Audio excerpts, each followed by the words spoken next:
Bom, então, bom dia a todos. Nós vamos iniciar então esse evento que é, na realidade, a conclusão de um projeto que foi apoiado pela CAPES. Um projeto foi o edital PGBTA, que nós nos candidatamos com a tentativa de apresentar uma perspectiva de justiça mais inclusiva e aplicada à área da saúde, educação, tecnologia e aos direitos das pessoas com deficiência. A perspectiva dos funcionamentos é uma perspectiva moral de justiça que vem sendo desenvolvida já há alguns anos, e o foco da perspectiva é promover uma inclusão maior no âmbito da moralidade e da justiça, e isso envolve também os animais não humanos, meio ambiente e alguns objetos, né? Então, nesse edital, nós tentamos focar na pessoa com deficiência, que na verdade era o forte do edital, né? E a partir daí, da tentativa de mostrar por que essa perspectiva ela poderia promover a qualidade de vida, o processo de autorrealização das pessoas ditas, eu vou repetir esse termo, pessoas com deficiência, porque é o termo que acordado, né, aqui no Brasil, para se referir a pessoas que, de alguma forma, não correspondem aos padrões de normalidades estabelecidos pela Organização Mundial de Saúde, mas é um termo que me deixa muito desconfortável. Então, toda vez que eu tiver que repetir, vocês vão ver eu meio dar uma engasgada, né? Mas a ideia é justamente tentar pensar o que seria isso, o que seria uma pessoa com deficiência e por que uma perspectiva de justiça que promova uma revisão dessa noção, desse conceito e do modo como essas pessoas se identificam, ela pode também, ou ela não teria mais como não ampliar o foco da justiça para outras formas de vida, para outras entidades, entre elas os animais não humanos, né? Bom, então, a perspectiva dos funcionamentos, ela, num primeiro momento, ela vai tentar promover uma redefinição do que nós somos, e essa redefinição do que nós somos, ela visa responder à questão: quem é o foco da moralidade, né? Ou quem é o foco da justiça, ou quem é o foco dos direitos, né? E das políticas públicas. E, tradicionalmente, o foco são pessoas com determinadas características, geralmente seres racionais e seres que desenvolvem em algum nível a liberdade, né? Um poder de autodeterminação. E a pergunta que se coloca é por que o ser detentor dessas características deveria ser tão relevante para identificar quem é o foco da moralidade ou da justiça, né? Bom, então foi pensando nisso, foi pensando nessa mudança de estratégia que eu então inicio a questão sobre as pessoas com deficiências, nos perguntando, primeiro, por que pensar ou ter a preocupação em incluir como foco da justiça ou da moralidade pessoas com deficiência? E a resposta parece óbvia a todos nós, né? Porque essas pessoas, elas são caracterizadas como possuindo alguma coisa que é diferente de nós, mas também alguma coisa que é semelhante a nós, né? Quer dizer, num certo sentido, as pessoas ditas com deficiência, elas são não iguais, mas elas são também iguais. E aí a primeira questão é uma questão bastante simples de distinção conceitual, né? Elas são iguais relativamente a quê e elas são diferentes relativamente a quê? E parece evidente que quando a gente se coloca essa preocupação de tentar incorporar ou garantir direitos de pessoas com deficiência, significa que essas pessoas são iguais sob o ponto de vista da moralidade ou da justiça, né? E elas são diferentes porque, como eu já mencionei, o que as caracteriza seria não estarem de acordo com padrões normativos estabelecidos pela Organização Mundial de Saúde, né? Bom, e aí a partir desse ponto, a gente que eu vou oferecer sob o ponto de vista teórico, uma redefinição do que nós somos, né? Quer dizer, na verdade, o que eu vou tentar fazer é tentar mostrar que todos nós somos nesse sentido, pessoas com deficiências, porque todos nós estamos deficientes com relação a algum padrão previamente estabelecido. Na verdade, tudo isso me parece tão banal falando que é até difícil às vezes expressar, mas é evidente que o próprio estabelecimento de um padrão significa que alguém ou algo foge ao padrão. Isso significa que vai ter sempre alguém fora, né? E todos nós estamos fora de algum padrão. Não tem como fugir disso, né? É claro que existe um padrão hegemônico e alguns indivíduos não correspondem ao padrão hegemônico. Eu gostaria de insistir, né, e eu costumo falar sempre isso, que esses alguns indivíduos são 99,9% dos seres que compõem o nosso planeta, né, estão fora do padrão. E aí é muito curioso, porque a gente poderia pensar, tem alguma coisa de errado com o padrão. E, obviamente, tem, né? Quer dizer, então, se nós tentarmos analisar o modo como pessoas foram caracterizadas, né, ou o modo como focos da moralidade e da justiça foram caracterizados, e nós associarmos isso a uma tradição filosófica contractualista, nós vamos ver que, eminentemente, isso parte de uma relação de simetria entre partes. Quer dizer, aquele que é o foco da moralidade é também o que dita a moralidade. Aquele que é o foco da justiça é também o que dita os princípios de justiça. E da mesma coisa, o direito. Só que o direito aí tem um estatuto à parte, né? E não vai nos interessar aqui. Mas no âmbito da moralidade e da justiça, o fato das pessoas que estão sendo incorporadas ao âmbito da justiça e da moral serem justamente aqueles que determinam as regras ou as normas morais é, no meu entender, um problema em si, né? Porque isso faz com que, de alguma forma, o âmbito da moralidade e da justiça esteja bastante restrito. Por quê? Porque dentro dessa mesma tradição, a gente sabe que quem é capaz de deliberar sobre princípios e normas são pessoas que possuem algum grau de desenvolvimento cognitivo, né? E também, sob o ponto de vista do seu entorno social, são pessoas que possuem determinadas benesses, ou seja, elas são de uma classe social específica, elas são de um grupo cultural específico, elas são muitas vezes de um gênero específico e de uma raça específica, né? Então, partindo desse princípio, esse teria que ser o primeiro elemento a ser quebrado. A ideia de que, para que alguém seja um concernido moral, esse indivíduo, ele precise fazer parte de um grupo bastante específico, que é o grupo que, por questões de poder e de história das sociedades contemporâneas, é o grupo que tem condições de deliberar sobre princípios e normas, né? Bom, então, para romper com isso, eu vou tentar encontrar uma caracterização bastante minimalista do que nos define. E essa caracterização, ela então não vai estar, evidentemente, mais associada à racionalidade e à liberdade, mas também não vai estar necessariamente associada à ciência. Então, eu vou tentar uma concepção que ela possa ser assumida por todos aqueles grupos que caracterizam liberdade, racionalidade e também ser ciência como algo fundamental, mas também possa incorporar grupos que, porventura, não considerassem essas duas caracterizações satisfatórias para identificar os concernidos morais. E é a partir daí que eu chego à noção de sistema funcional, né? Quer dizer, a individuação funcional de um indivíduo é só, de fato, uma forma de individuação. Da mesma maneira que nós podemos caracterizar um ser humano como por uma caracterização genética, o número de cromossomas que possuem os seres humanos, ou nós podemos caracterizar por uma determinada constituição física, um cérebro constituído fisicamente de uma determinada forma, né? Nós temos também uma possibilidade de uma caracterização que se aproxima mais do que nós efetivamente somos, que é a caracterização funcional. Por quê? Porque todas as vezes que nós tentarmos caracterizar de uma dessas maneiras que eu mencionei anteriormente, algo vai ficar de fora.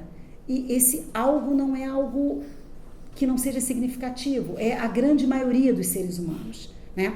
Isso a gente percebe, inclusive, com a caracterização genética, né? a gente pode lembrar que mesmo pessoas que são, por exemplo, XYY, que estão aí convivendo conosco normalmente, sem nem saber que são XYY, elas não têm a mesma configuração genética que o Alexandre, por exemplo, né? Ou que os homens dessa sala. Ela tem um cromossomo a mais. Né? Agora, dificilmente nós estaríamos dispostos a dizer que ela não se caracteriza mais como ser humano. E assim sucessivamente, vocês conhecem inúmeros exemplos, XXY também, né? E as pessoas com síndrome de Down e etc. Bom, então, se a caracterização física não é satisfatória, por que não uma caracterização funcional? Né? E ao adotar uma caracterização funcional, nós temos que o indivíduo é um receptáculo de inputs, ou seja, de estímulos. A partir de um determinado momento, ele elabora esses estímulos, ou seja, esses estímulos eles passam por uma série de processos de depuração, como se fosse a partir de um scanner, nós colocamos tudo num jogo de combinação, né? Quer dizer, e nós poderíamos imaginar que, por exemplo, nós reunimos nossas crenças e nossos desejos de tal forma que geram atitudes específicas. É porque eu acreditava que nós tínhamos um compromisso hoje aqui, eu acredito que esse seja o prédio da decania da UFRJ, que eu, nesse momento, estou aqui junto com vocês. E vocês partilharam essa crença e esse desejo comigo. O fato de nós estarmos todos aqui nesse momento significa que nós partilhamos essa crença e desejo. A partir de um determinado input, que foi, por exemplo, a convocação para o evento que nós visualmente vimos no cartaz ou recebemos no nosso e-mail, nós podemos, então, correlacionar uma série de estados mentais nossos a ponto de gerar o comportamento atual que é estar presente nessa sala, né? Se nós pudermos ser caracterizados dessa maneira, nós poderíamos dizer, em primeiro lugar, que nós não temos uma estrutura fixa. E por que nós não temos uma estrutura física? Porque sendo os sistemas funcionais, nós poderíamos dizer que os inputs que nós recebemos eles alteram o próprio modo como as informações recebidas elas vão sendo digeridas e vão gerando comportamentos. Isso faz com que, quando nós éramos pequenos, nós gerássemos comportamentos diferentes para as mesmas informações que nós recebemos hoje. E isso vai continuar acontecendo conosco. Então, uma das principais consequências disso é que nós abandonamos a ideia de uma natureza humana fixa e passamos a adotar a ideia de uma natureza humana flexível. E essa natureza humana flexível, ela, nos diversos momentos da sua existência, ela vai passar a receber inputs que ela associa à sua identidade. Então, isso significa que essa mesma natureza humana fixa, ela também não vai poder mais ser caracterizada quando estando limitada a limites físicos do corpo humano, né, e a capacidades, a processos realizados apenas no nosso cérebro. Por quê? Porque durante todo o decorrer da nossa existência, nós incorporamos certos inputs e fazemos com que eles sejam fundamentais para a nossa orientação no mundo. Um exemplo que eu gosto de dar é o exemplo da pessoa idosa que se sente que tem uma perda cognitiva real quando ela é deslocada do ambiente em que ela vive. Por quê? Porque ela deixa no ambiente em que ela vive vários registros de memória. E a partir da convivência nesse ambiente, é ao passar por um determinado móvel que ela aciona um certo processo cognitivo que faz com que ela se lembre, eu não tomei o remédio hoje, ou eu preciso ir a tal lugar, né? Então, todos nós temos registros deixados no nosso entorno, e esses registros, eles são parte constitutiva do nosso processo cognitivo. Nós realizamos isso não apenas com os processos tipicamente caracterizados como cognitivos, mas como todos os processos também afetivos. O outro exemplo que eu gosto de dar é o paninho do bebê, né? pode ser paninho, pode ser qualquer outra coisa, né? Até quando nós todos já tivemos contato com crianças, com bebês, e que eles acoplam a si um determinado objeto que garante a estabilidade emocional deles, né? E isso é muito impressionante, porque o paninho poderia ser outro, mas se você der outro, não serve. Tem que ser exatamente aquele, é com aquele que ele consegue dormir, né? Isso significa que nós estamos o tempo todo incorporando elementos do nosso entorno e considerando que esses elementos, eles são parte da nossa identidade. E se é dessa forma, se o bebê precisa do paninho, se eu preciso dos meus livros, por que uma pessoa é diferente de mim apenas porque ela precisa de uma prótese? Apenas porque ela precisa de um aparelho auditivo? Né? Em última instância, todos nós possuímos sistemas acoplados. E nesse sentido, não faria o menor sentido considerar que algumas pessoas são pessoas com deficiências porque elas precisam de um tipo específico de sistema acoplado, né? E o que seria fundamental é que a sociedade passasse a reconhecer esse sistema acoplado como parte da identidade dela, porque ela deixa de ser uma pessoa faltante para ser uma pessoa integral, né? E isso é fundamental para uma revisão do modo como essas pessoas são percebidas na sociedade, né? Então, o trabalhar a perspectiva dos funcionamentos no âmbito da pessoa com deficiência tinha esse objetivo de restituir a integridade dessas pessoas, a integralidade do seu sistema funcional, né? A partir do reconhecimento de que elas são exatamente como cada um de nós nessa sala, né? Bom, agora se isso é verdade para elas, agora então nós temos e se nós podemos aceitar que a caracterização de indivíduo como sistema funcional, ela é plausível, a pergunta seria, então por que agora nós deveríamos parar nos seres humanos? A caracterização de indivíduo como sistema funcional, ela incorpora qualquer animal não humano, né? Ela incorpora o meio ambiente e ela incorpora alguns objetos. Quais objetos? Não são todos os objetos, nem todos os objetos, eles são foco da moralidade. Por quê? Porque para ser foco da moralidade, o objeto tem que ser investido por nós como parte integrante da nossa própria identidade. E nós não temos também como fixar previamente quais são esses objetos. Eu me lembro que no livro sobre nós, o Leonardo colocou, porque eu dei o exemplo, por exemplo, de obras de arte. Mas o que é uma obra de arte é evidentemente muito relativo, né? Eu posso considerar que música clássica é uma obra de arte, mas funk não é, né? Quer dizer, então a música clássica estaria incorporada, né? Quer dizer, a música erudita, mas o funk não? Claro que não. Porque se para algumas pessoas a música erudita faz parte da integridade pessoal delas, foi incorporada, para outras pessoas o funk pode desempenhar esse mesmo papel. Então nós nunca vamos ter como estabelecer previamente quais são os objetos que estão ou não incorporados, porque isso vai depender do papel que eles desempenham no corpo de um sistema funcional, no âmbito de um sistema funcional, né? Quer dizer, e aí quando eu estou falando de sistema funcional, é importante também a gente perceber que a caracterização como sistema funcional, ela também não é unificada, ou seja, eu posso ser caracterizada nesse momento como um sistema funcional ao qual a gente atribui o nome de Maria Clara Dias.